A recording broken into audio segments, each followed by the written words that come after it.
recién ayer estuve escuchándome en la charla de Fernando el Católico, como un hijo de Fernando el Católico, que fue Alfonso de Aragón, pues a los 8 años era arzobispo de Zaragoza y tenía ya, y bueno, ya no tenía en esa edad, tuvo mujer y 10 hijos, siendo arzobispo de Zaragoza.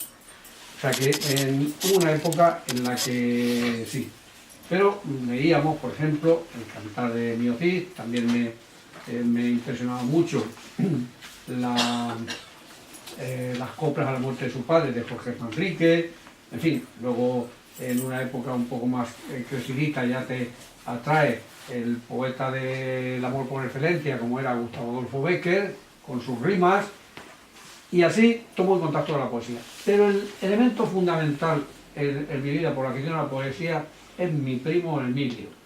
Mi primo Emilio, que era poeta y un buen recitador, que se llama Rapsoda, es un Rapsoda, pues me recitaba poemas, por ejemplo, como el del Pillayo, que dice: tú conoces al Pillayo, un viejecillo, renegro, reseco, la mirada de gallo pendenciero, y hocico de raposo tiñoso que pide cantando fandango gangoso. Y esto me lo recitaba con una gracia especial que me llamaba la atención. Igual quiero deciros que muchas veces la gente dice: a mí no me gusta la poesía. Pues lo primero que tienes que hacer es leerla, o que alguien, como yo estoy haciendo en este momento, te motive para acercarte a ella. La poesía tiene por encima de la prosa algo que es una carga sentimental muy fuerte, mucho más que un libro a lo mejor de prosa como hay. ¿Por qué? Pues porque en un espacio pequeño metes mucho sentimiento, emociones, como luego lo vais a poder ver. Tiene además otra característica favorable, como es que se puede leer y releer una y otra vez en poco tiempo, y la poesía es para leerla a lo mejor en 5 minutos y meditarla media hora.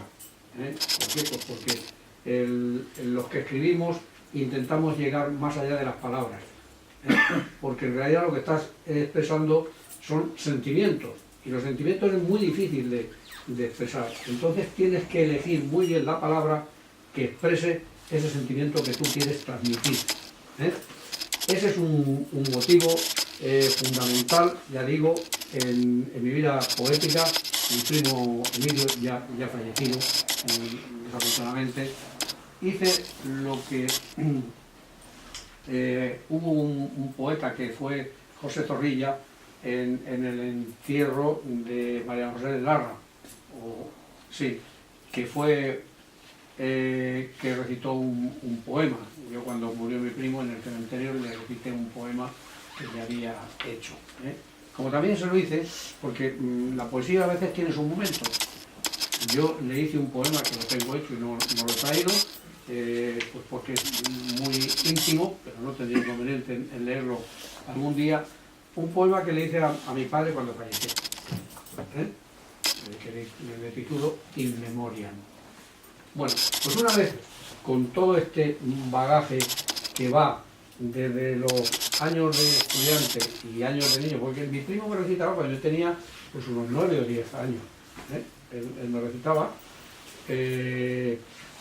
venía a casa de mi tía, que es donde yo me crié en Albacete, y entonces pues allí estaba, porque él, aunque tenía padre, no vivía con ellos, se fue de su casa, y entonces mi tía era el refugio, la casa donde todos nos refugiamos. Yo me crié con ella.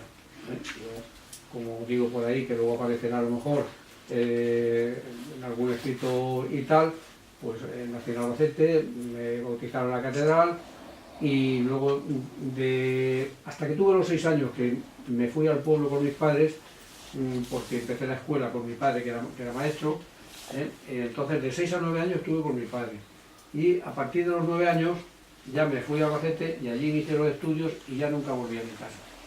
Volví a mi casa en vacaciones, pero el tiempo fuerte de vida, que era el de los estudios, pues yo estaba con mi tía, que no tuvo hijos. O sea que yo me considero hijo único de mi tía, que además encantado porque me quería y la quería. Luego, pues ya inició la etapa de trabajo y primero voy a un pueblo cerca de La Roda, en Albacete, que es Fuensanta. Desde allí me vengo aquí y bueno, pues en ese tiempo había tenido a lo mejor alguna experiencia poética muy corta. Y ahora de aquí me voy a Granada. Aquí daba matemáticas y ciencias junto con don Gesualdo, que era otro de los que llevábamos esa materia en lo que fue la EGB, que la inauguramos el colegio nosotros, ahí en el Camino de la Virgen. Fuimos inauguradores de ese centro. Y claro, como me dedicaba a dar matemáticas, pero cuando llego a Granada, el director me dice que yo tengo que dar lenguaje. Cosa que le agradecí, la que me pilló así como nosotros en los estudios. Los maestros tenemos una característica frente a lo mejor los licenciados y tal, que ellos son especialistas en una materia. Nosotros no somos especialistas en ninguna, pero estudiamos todas. Sabemos un poco de matemáticas, sabemos un poco de lenguaje, sabemos un poco de sociales, sabemos un poco de todo. Y entonces, pues cuando me dijo dar lenguaje, pues yo encantado. Y además le dije que también iba a dar práctica, y entonces ya no me abracé de eso de milagro, dije, me has salvado, porque es una asignatura que si no hay gente que la sepa, no sabía darla. Y gimnasia también, ojo, las dos di yo allí. Entonces cuando inicio allí la etapa de dar lengua y literatura, decido que una parte de las tareas que iban a hacer los niños de actividades iba a ser una tarea creativa. Es decir, le iba a poner actividades, ejercicios de poesía y de prosa, y yo me comprometí a hacerlo con ellos.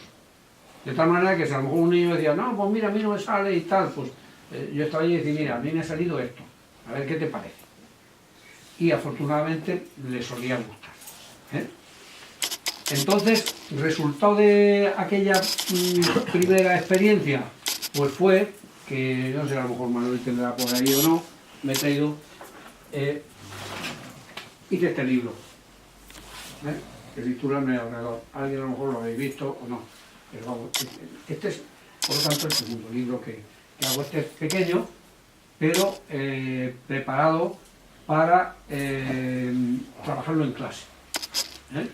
Esto lleva un poema, lleva actividades, y como me gusta el dibujo y la pintura, pues le dediqué una página para que el niño o la niña ilustrase lo que le sugería el poema. Luego después, al final, vienen las actividades y al final viene un vocabulario de todos los términos que se suelen utilizar en poesía, aquí. O sea que es un libro muy pequeño, pero muy intenso. Yo lo comparo esto con el caldo Bovril, que dice, concentrado estoy, pues aquí está.